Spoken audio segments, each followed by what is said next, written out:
Hello everyone, my name is Shanae Jones and this is KNKY, which stands for Know the New Kinky You. I am here to do a mini three-part series on better ways that we can affect the sexual development of our future selves by engaging with our children and our adolescents and our young adults about sex. So, I may have mentioned that coming up, I did not grow up in a household where sex was openly talked about. And I recognized the impacts that it had on me as a developing woman. And what I realized is that perhaps my mom didn't know or wasn't exposed to those conversations either. So she didn't know how to have those conversations with me. So what happens is, I think about a girlfriend that I have where in her household, when she was coming up, sex was talked about openly, shared. She was taught. She was encouraged to learn about her body and learn about the things that life is all about: love, relationships, affection.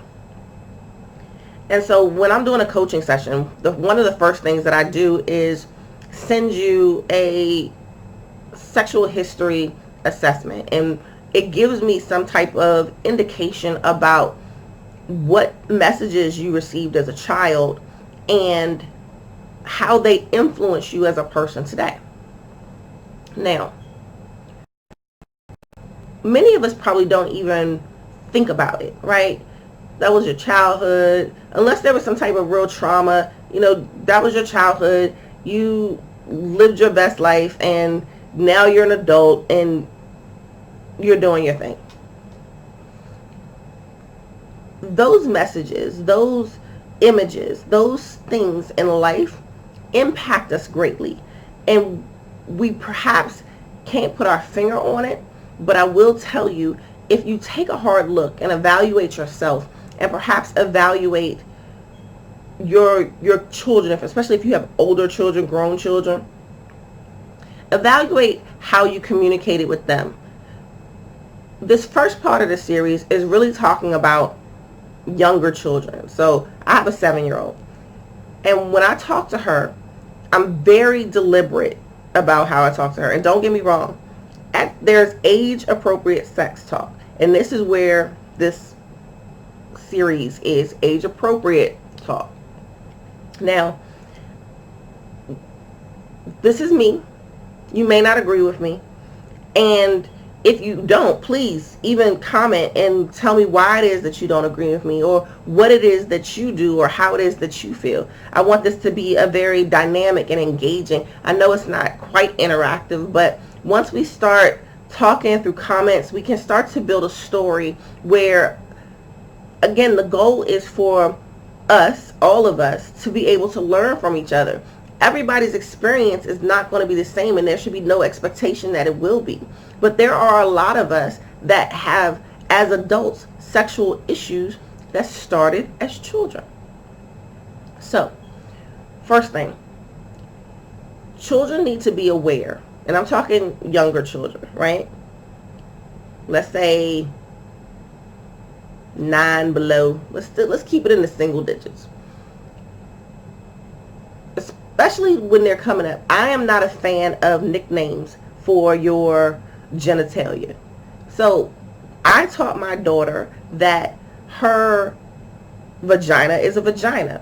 I have family even that make up words for their kids' vagina. So it's like, oh, that's your tweeter. What is a excuse me. What is a tweeter? If somebody touches her and she comes back and says, oh, they touched me in my tweeter, I'm not going to know what the hell that is. No, they touched me in my vagina. That way I know exactly where it happened. And so when I find out who did it, I know how to address the situation appropriately. She also knows that boys don't have vaginas, boys have penises. She knows that anywhere that is a bathing suit area is not an appropriate place for anybody to touch her, unless it's me. So the point is, when we see young children, don't be afraid to answer their questions. Don't be afraid to tell them the truth. There's always an appropriate way to have the conversation without feeling like you're going to scar them or put messages in their head that's going to make them want to go out and have sex. No.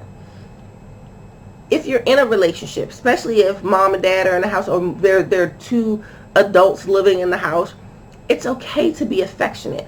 I wouldn't say, tongue each other down like mad people in front of the kids, but it is okay to be affectionate because your children see it.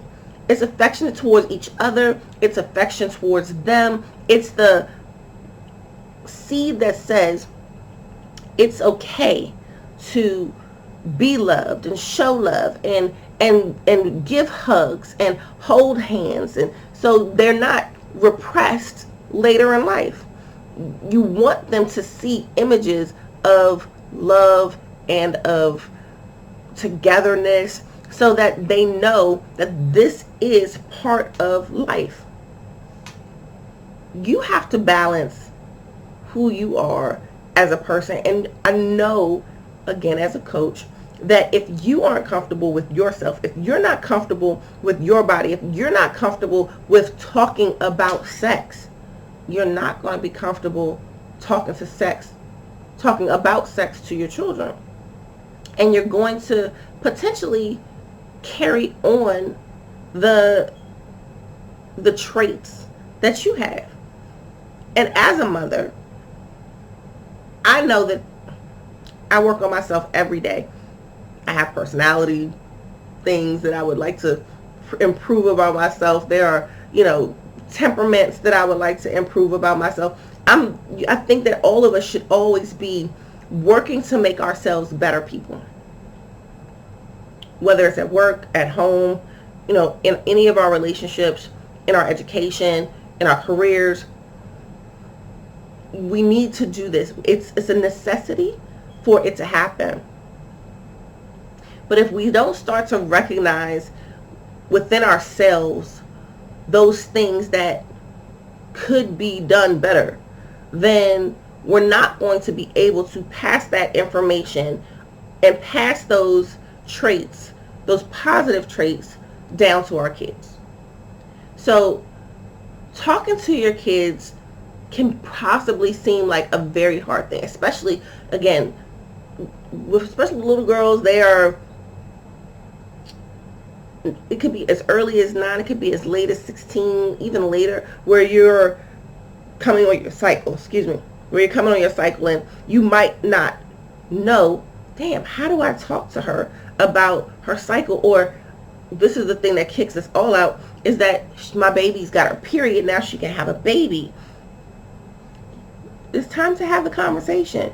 And don't wait until it's so late that, they're learning from their friends.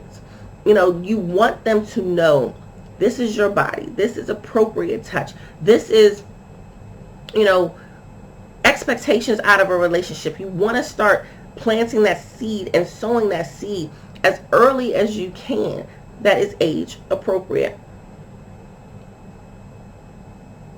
When I see children, especially little girls, and let me just go back. Little babies, going back to baby stage. If you're a parent, you notice that even the teeniest, tiniest of babies, a few months old, they start to touch themselves. They grabbing at stuff and they feeling at stuff and the hands is down their pants. That's because it's natural. That's because it feels good. But they need to know that you can't do that in public, baby. There's a time and a place for everything. And when you start to, why are you doing that? Why are you doing that? You are just creating this shadow that they're always going to carry, that whatever it is that they're doing is not appropriate. It's like, it's a shaming. You're shaming them. Be mindful that actions and words affect our kids in a way that we don't always understand, but will always have an impact on them. So when it comes to sex, and when it comes to trying to figure out how to talk to them, if you are struggling in any way, you can always go to a parenting class, a sex education class, or if you want a little one-on-one, again, you talk to someone like me, who is a certified sex coach, that can help you through it. I am trying to eliminate the next generation of kids who aren't confident about who they are as sexual beings, especially in today's age where sexual identity, sexual identification is such a big topic. And we'll talk about that more when I talk about the older kids. So this part is about our younger kids. The next part is about our older kids and their exposure to sex. And then we're going to talk about young adults and adults who choose to abstain from sex for various reasons. So I hope you found this interesting. I would love, again, the feedback, the comments, the likes, subscribe to the channel. Just tell your friends if you enjoy it that much. And I will see you again very, very soon. I'm Shanae Jones, and this is KNKY, which stands for Know the New Kinky You.